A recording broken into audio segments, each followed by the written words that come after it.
Sa video na ito pag-uusapan natin ang top 5 na pinakamurang gaming phone, 5G phone at camera phone at lahat yan ay under 12K lang. In any order to kaya ikaw na ang mamili ng pasok sa budget at needs mo.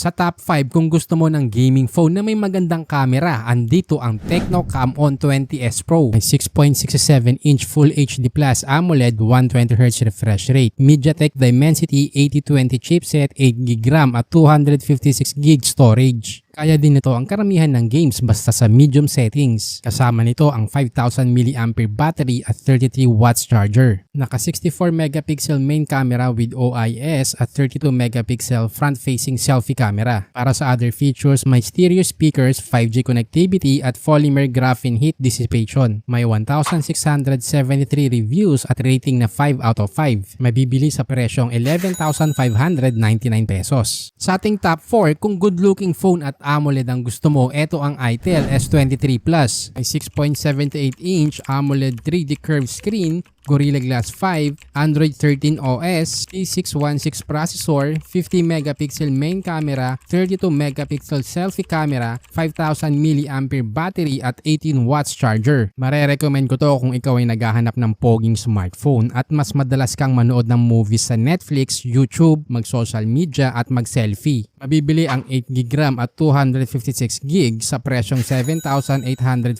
pesos. Kung mahilig ka nga pala sa motor, i-follow mo na si MotoJC. Sobrang solid ng mga content. Sa top 3, ito na ang pinakamurang gaming phone na marerecommend ko, ang Vivo iQOO Z8X. May 6.64-inch IPS LCD, 120Hz refresh rate, Android 13 OS, Snapdragon 6 Gen 1 processor, 50 megapixel main camera, 8 megapixel selfie camera, 6,000 mAh battery at 44 watts charger. Kung ang priority mo ay games, ito ang nababagay sa'yo. Dahil sa lahat ng nabanggit ko at sa presyong 10K, ito yung may pinakamalakas na processor. Kasama pa nito ang mataas na battery para sa magdamagang laro. Mabibili ang 8GB RAM at 128GB sa presyong 9,976 pesos. Paalala lang, hindi to nilabas globally kaya naka-China ROM pero magagamit mo to sa Pilipinas. Sa top 2, kung gusto mo ma-experience ang 5G connectivity sa murang halaga, andyan ang Itel P55 5G. 6.6-inch HD Plus IPS LCD, 90Hz refresh rate, powered by Dimensity 6080 chipset, 6GB RAM at 128GB storage. May 5,000 mAh battery at 18 watts charger. Naka 50 megapixel main camera at 8 megapixel front camera. Sa additional features, may micro SD up to 1TB, side-mounted fingerprint sensor at face unlock. May 799